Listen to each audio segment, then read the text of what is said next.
Welcome to the Rich Lady Revolution, redefining rich with Diane McKendrick.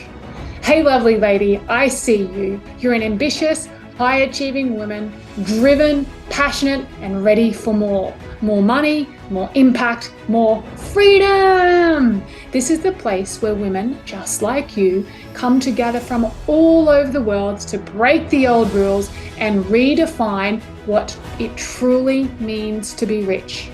Because being a rich lady is about so much more than money.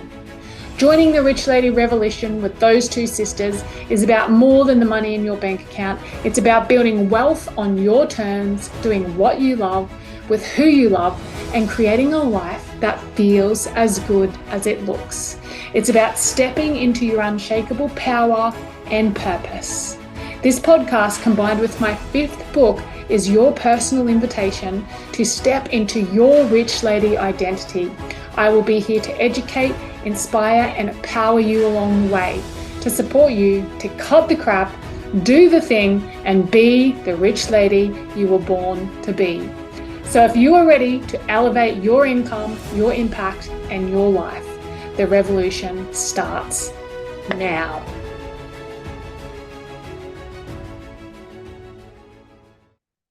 Hello and welcome back to the Rich Lady Revolution podcast. My name is Diane McKendrick and today we are up to episode number 216 of the Rich Lady Revolution, and I'm deep diving into something that came up during one of our Voxer coaching sessions this week. And I know that when these things show up in my closed containers and I'm coaching my Queen's Club through that, I know that it needs to be talked about publicly too, because if they're experiencing it, I've experienced it in the past. I'm guessing most of you listening to this podcast, my fellow Rich Lady Revolutioners, have experienced it or will experience it at some point too. So I want to be able to give you the insights and a version of the coaching that I'm giving inside of my Queen's Club so you can take this and overcome it before you have to experience it yourself. So what I'm talking about here is pedestalling other women in the industry, pedestalling other women in your community, pedestalling other people around you. So that sneaky little habit of putting other women or coaches up on this giant pedestal. And what you need to know that in the moment that you do that, you're putting yourself in the pit. So it's time to shift that and give you some real life embodied experience because it is part of human nature and tradition and society, and we've been taught to do it, fantasize and infatuate about other women and how they look and what they've achieved and who they are and how they speak. And I started actually one of my books. I've published 5 books now. It's the 3rd book, The Aligned Woman Academy, Volume 2. It's all about when I first started and I looked into the industry and I was like, she's smarter than me, she's prettier than me, she's wiser than me, she's better at that than me. And so the truth is sometimes they are. But I'm only looking at one side of the story. And it wasn't until I really understood how to dissolve and change and shift this opinion that my business and myself and everything that I'm creating really started to take off. So I've been doing this for several years now and I see it time and time again. So I thought it would be worth spending the time getting a podcast done up about it so you ladies can also have the tools and the techniques in your back pocket required to overcome this and overcome it quite quickly.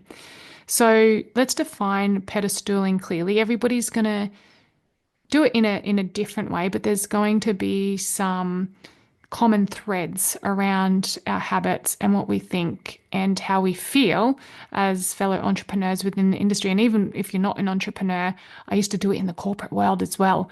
It's just something that we're taught from little girls through the movies that we watch, through the way that the world's set up is to compare yourself to other women. So what's pedestaling is basically when you put others above you or you perceive that they're more important or better than you. So what happens when you might consciously do that and understand like, oh, she's so amazing, this is so good. But the cost of that is that you're unconsciously putting yourselves down. And John Martini says it, DeMartini says it best, I think, when he says, when you pedestal someone, you put yourself in the pit. And so that's energetically what's happening.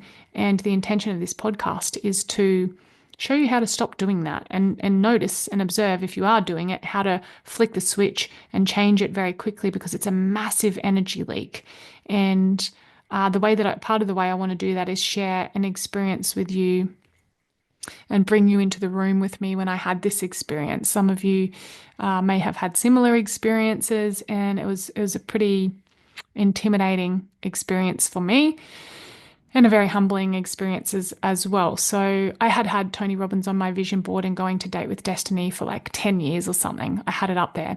And then several years ago, a friend messaged me and said, hey, I can get a ticket to Date with Destiny for a really reasonable price. So the front tickets are usually about 10 grand, the back tickets, probably a couple of grand. And so she got me a really reasonably priced ticket. It was, I think a bit before COVID or in the middle of all of that crap. So I had to fly to Cairns, I had to get my kids looked after, I had to find the money. I self-sabotaged and ended up putting the money into somebody else's account and then freaked out about that and thought I'd lost my money. But finally found my way to Cairns, and there were several thousand people at this event. Tony Robbins is a 7-day event, one that is really well known for. I'd wanted to go since forever, and I got there and I met this guy on the plane and I started chatting to him, and he's gone to Tony Robbins too. And then I was like, hey, we were both going into the Cairns town. Do you want to catch a cab together? So we called a cab together, dropped him off at his hotel. I hadn't even booked accommodation yet. This is how adventurous I used to be. I'm like, oh, I'll just rock up and go find somewhere to stay while I'm up there. And yeah, just found a youth hostel and I stayed at the youth hostel. Anyway, went out walking that afternoon and went adventuring. And, what do you know? I run into this guy that I'd met on the plane and caught a cab with. And he's like, let's go for ice cream. And I said, yeah, cool. I don't need ice cream, but I'll sit with you while you eat your ice cream. So we're sitting at Cairns, looking out at the beautiful sparkling water.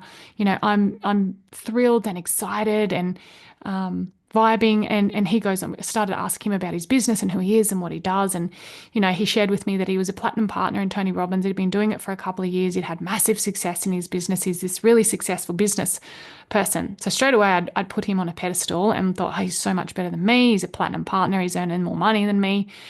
And then in that moment I was like, but I'm sitting here with you eating ice cream. Well, you're eating ice cream and I'm not. So maybe if I stopped pedestaling him and just saw him as somebody that met on the way, this conversation could change. So I sort of realized that and was like, yeah, cool. And we kept talking. And then he said, anyway, I've got to go because the Platinums have got a dinner tonight. And I said, okay, well, awesome. I'm happily married. And I think he had a partner at the time too. And I said, can you take a partner to the dinner? And I said, no, funny business, but I'm married and you've got a partner, and are you allowed to bring a plus one? Because these guys are paying in excess of like 130 grand, I think USD, to be part of the platinum partner. He's like, yeah, that should be fine. Let me just double check. So he made a few phone calls. This random dude that I just met the same day. He's like, they said yes, let's go. And I was like, all right, cool. So here I am. I'd been traveling all day. I didn't even have time to go back to my hotel because I was walking. It had been raining. My hair was all frizzing. Now I'm going to this dinner with all these platinum partners that I had massively pedestaled because they're, paying in excess of 100 grand a year to work with Tony Robbins. I was like, I could only ever dream of spending that money on myself in personal development. And anyway, rock up at this dinner. They're all dressed beautifully, like, in all the fancy brand name stuff. And here I am, rock up. And I actually could have gone home. This is an interesting part to the story. I could have gone home and got changed, but what I decided was it's going to take about 45 minutes to get back to where I was staying and have a shower and get changed. Or that was another 45 minutes I could spend in a room at a table full of people that were far further along financially and what I thought in business than I could ever be. So I chose that 45 minutes maybe not to look the part, clearly not my value, and rocked up at this event. And I sat down at the table and I started talking to people, and I was really curious and I was asking questions. And it was just so beautiful. For the first time in my life, I sat there and I thought, I belong at this table. These are the conversations that I want to be having. People that run those kind of businesses and have that amount of money, there's just a very different vibe and a very different conversation that happens. So, yes, part of me felt like a bit of an imposter, but there was also just a bigger part of me that owned being there. And my friend sat down the other end of the table, and I worked my way around the table and met so many incredible people. Once again, just super curious, asking questions, having really intellectual and fun and adventurous conversations, and listening to their patterning and what they might be doing that I'm not doing. And yeah, just listened and listened and listened. Anyway, the next morning, my morning routine, I get up and I go for, I was running. Back then, I don't run anymore. Knees and hips don't like it, too old for that. I was going for a run, did my Facebook Live, which I used to do every day back then, and just give a little micro moment and a tip. Anyway, from the Facebook Live, I get this call from this guy, and he's like, "Hey, I met you last night at the Platinum Dinner, and I see that you're running along the boardwalk here in Cairns. I'm at a coffee shop just around the corner. Do you want to come and meet me?" And I'm thinking this can go one of two ways, right? First of all, I was pretty intimidated because it's a dude and I work with women, and there's just sometimes that can be weird. And I was like, I hope I didn't put off that vibe. And I started worrying a little bit. But the whisper came through. I guess, yeah, the whisper was like, trust yourself, trust it, go. And so I found the cafe he was at. I called my sister and said, "This is where I'm going. If you don't hear back from me in a couple of hours," this is the name of the guy I'm meeting. I can't believe I'm telling you all this. Anyway, so rang my sister, said this guy wanted to meet me. Anyway, I met him.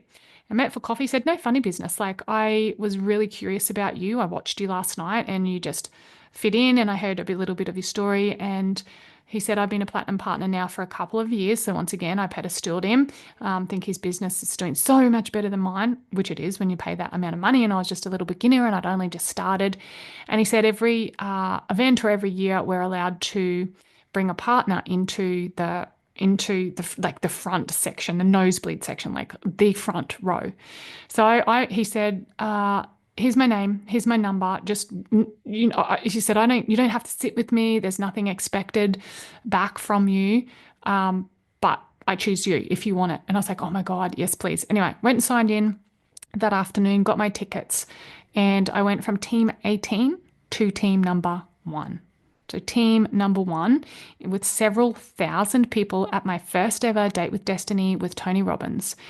And so I walk in there, and this is a part of the story I really wanted to get to and share with you. And I felt like an imposter.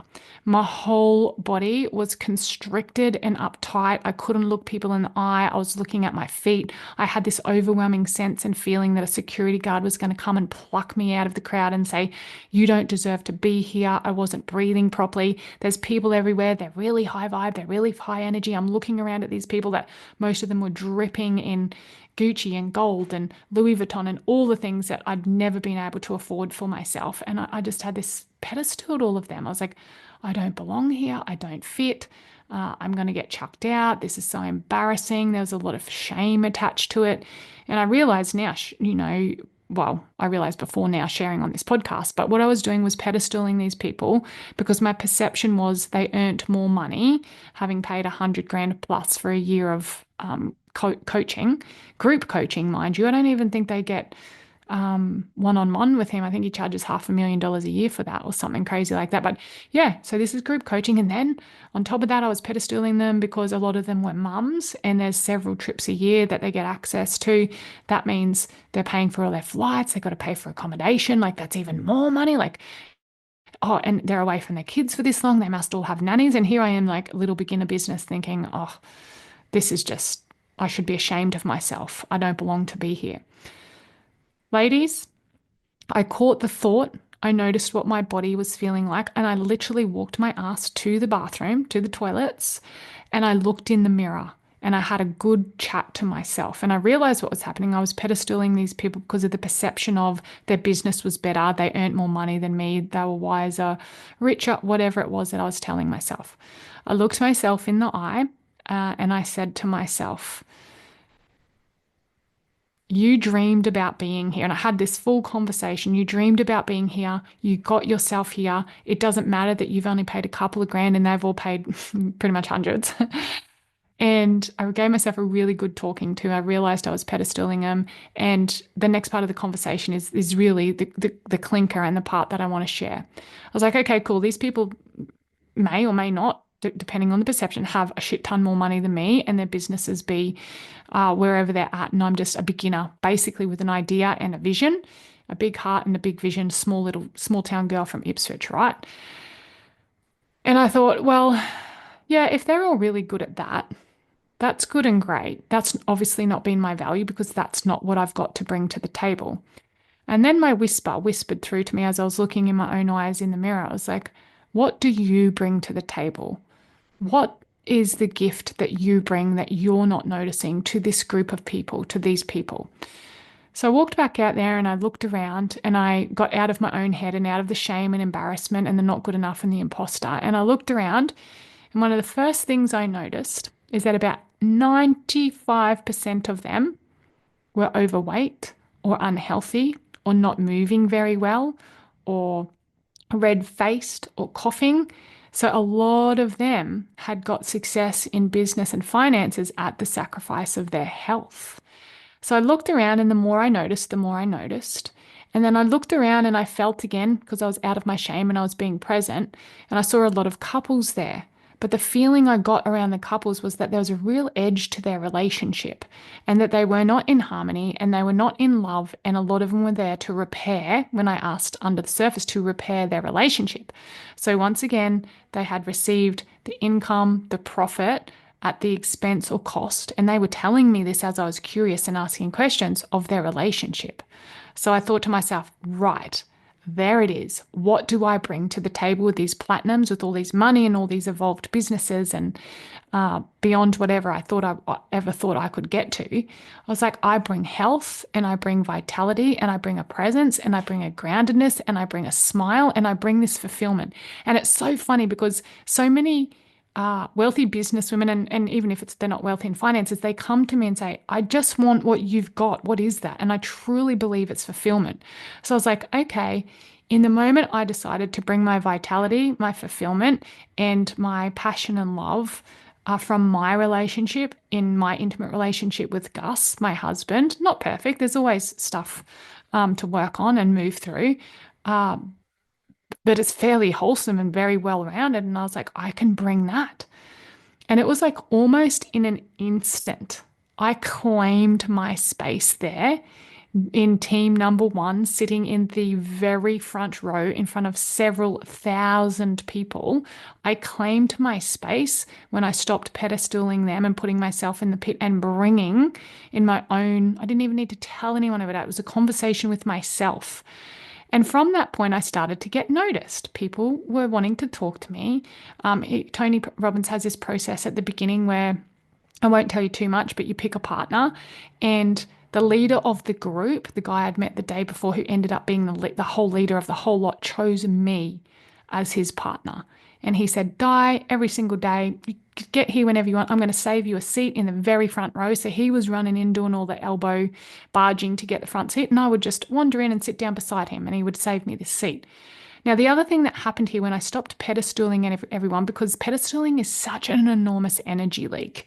And I just feel like I would have had such a different experience here if I had have kept pedestaling. I probably would have got kicked out, or something would have happened to show the core belief that I'm not good enough and I don't belong and blah, blah, blah, blah. But I had to change it with that conversation and that whisper with myself in the mirror, right? What happened after this? You're probably not going to believe. Maybe you will. On day 3 or 4, Tony Robbins took us through a process. I think it was like 1 o'clock in the morning or something. And he asked somebody to share. And he was on the other side of the stage. And my hand shot up. And from the other side of the stage, he come right over and he pointed directly at me. You know, within minutes, there was a microphone shoved into my hand and pushed up to my face. And then Tony Robbins is talking directly to me, asking me to share on that embodiment practice and process. So in front of several thousand people from row 1 in seat 1 next to my partner, I am now talking with a very shaky voice and a very shaky knees, like my knees were literally shaking beneath me, to several thousand people. Insane. I think it was the night after. So I had that experience and I went home and I barely slept because I was like, oh my God, I'm glad I changed, stopped pedestaling all these people and owned my space, because had that not have happened, I don't believe I would have been chosen to talk. It's a different energetic frequency. And I'm thinking, my brain's thinking, how can I top this? This is insane. This is incredible. I didn't even tell anyone about it because sometimes when something amazing like that happens to you, words don't do it justice. And so I didn't even tell anyone about it till I got home. And of course, I told my sister. And after I told her, I was like, I nearly wish I didn't say anything because once again, it's one of those experiences that just can't be relived through the expression of voice. It was felt, and so much changed in that moment. But wait, there's more. Set of steak knives with that as well. Anyway, on maybe it was the fifth or sixth night, it was one of the nights after, there's another embodiment practice and process. And this time I think it was about 2 o'clock in the morning, and it's pissing down rain, pouring rain in Cairns, hot, steamy, pouring rain. And they send you, they do all these incantations, affirmations, anchor it into your body. It's 2 o'clock in the morning. You're tired. You've been gone for 5 or 6 days. He has you in there till 3, 4 o'clock in the morning. Sometimes you're totally tired, knackered. Anyway, team number one. We're team number one, right? And they've given us the assignment, and everybody was looking around for a leader. And I'm looking at my partner, who happened to be a guy who was very well built, very masculine, very muscular, very fit, very healthy, very loud, the complete opposite to me. Anyway, I'll look at him, and I'm looking around at all these people that I'd pedestaled a couple of days before, waiting for someone to step up and say, let's fucking go, let's go.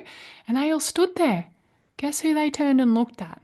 Me and my partner. And I was like, is this really happening? These people that I pedestaled that I thought were so much more wiser, bolder, braver, better than me, literally turned their heads and looked at me and my partner for leadership. And he said to me, are you ready? And I met him back and I said, are you ready? Because we are going. Me and my partner led the whole entire several thousand people from Date with Destiny in Cairns, from team number one, chanting our incantations, tapping on our chest or whatever he has us do. In the pissing, pouring down rain, we were the first two leading every single other person for the next hour or two, however long it was, because you lose track of time and space. Now, the reason that I'm telling you all this too, because I haven't really shared much of this before, is to really anchor how important it is for you to shift the perspective and understand that pedestaling is a huge energy leak, which most of you are going to understand, but you may not have known how to flick out of it. So now you're going to remember these stories. You're going to ask yourself, what can I bring to the table? What do I do really well that perhaps they're not so great at? And you're going to own your space, and you're going to own your greatness, and you're going to own your voice. And the same, this is a different podcast, but we also own all the characteristics and traits that perhaps aren't as glamorous and lovely and acceptable. That's a completely another podcast. But yeah, it's time to own it. It's time to sit down. And I've got some journal prompts here for you to go through. The first question you want to ask yourself is, what do I bring to the table? And it might be so close to you that you don't even notice, because it's one of your highest values. You do it really well. It's part of your identity. You don't even need to, probably don't even realize you do it that well. Your friends will come and ask you for information on this kind of stuff. If they need support, they'll be ringing you and asking you. So the question is, what do I bring to the table?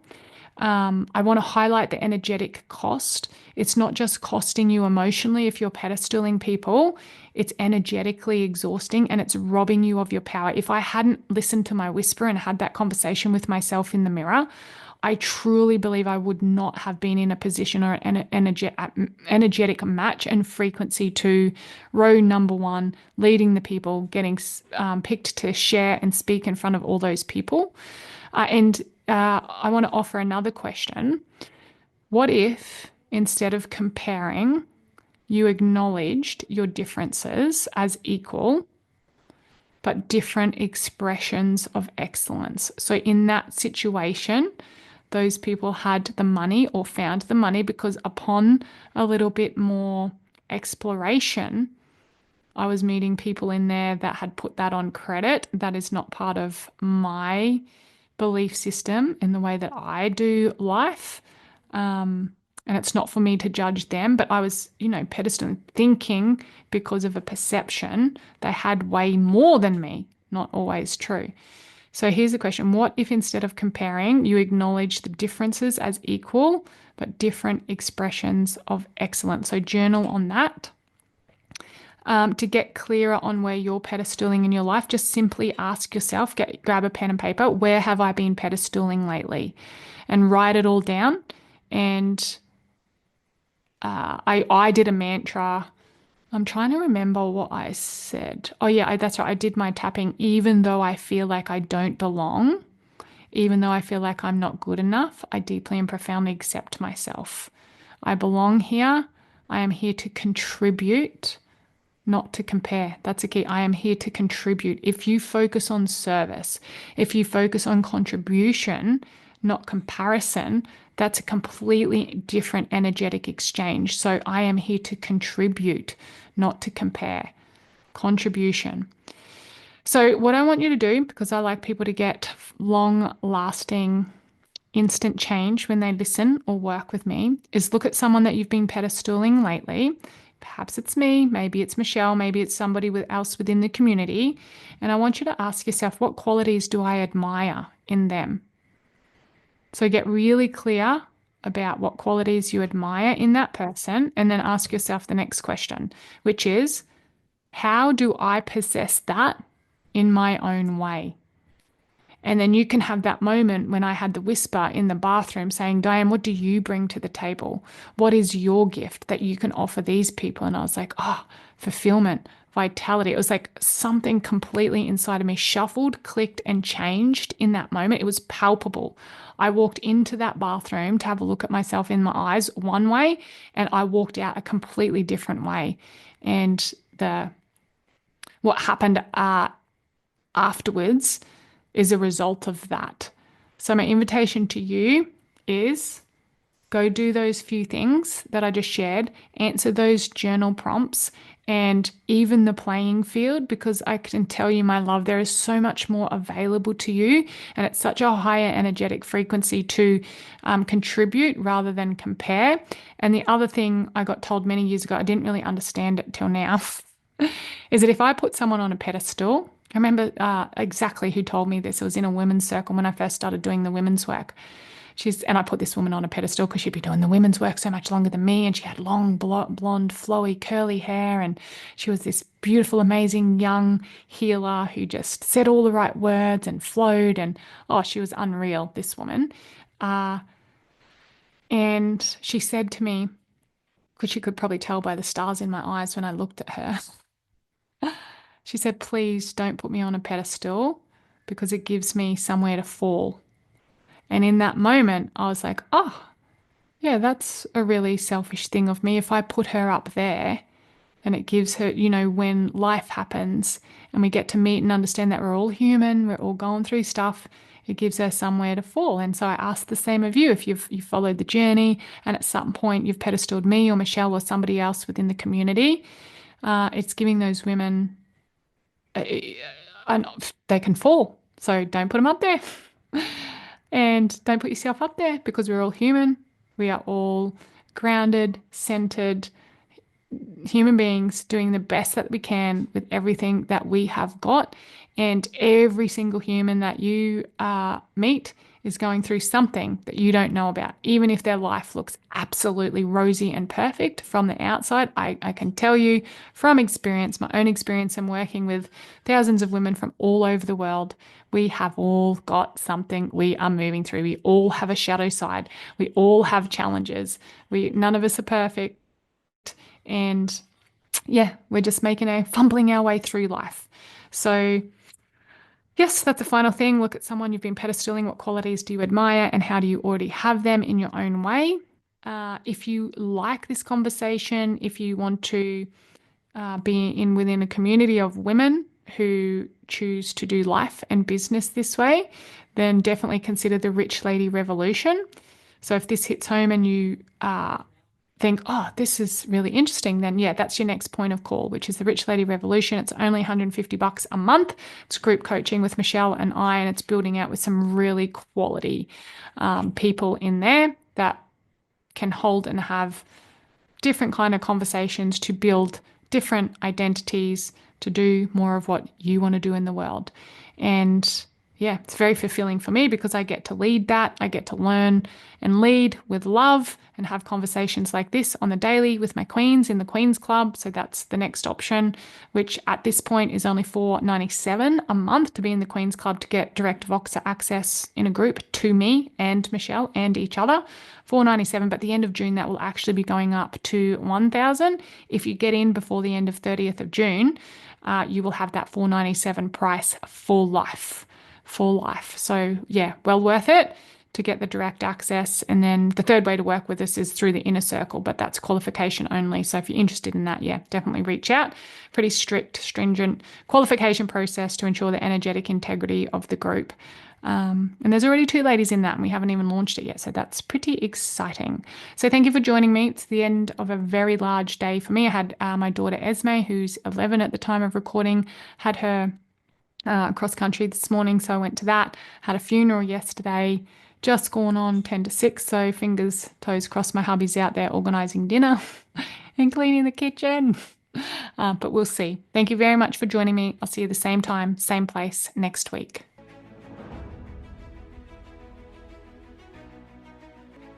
Wow, what an episode. Now here's the thing, knowledge is power, but action is where the magic happens. So if today's episode lit a fire in your belly and you're ready to cut the crap, do the thing, and step into the woman you were born to be, then I've got something special for you. Join us inside the Rich Lady Revolution, the membership. It's your next level support system and soul-powered strategy space to redefine what it means to be rich. Rich in profit, peace, presence, and power.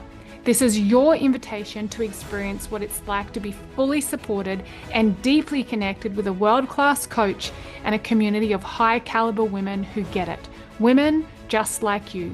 Women walking the path of aligned success with no more burnout, no more sacrifice, and absolutely no more hiding.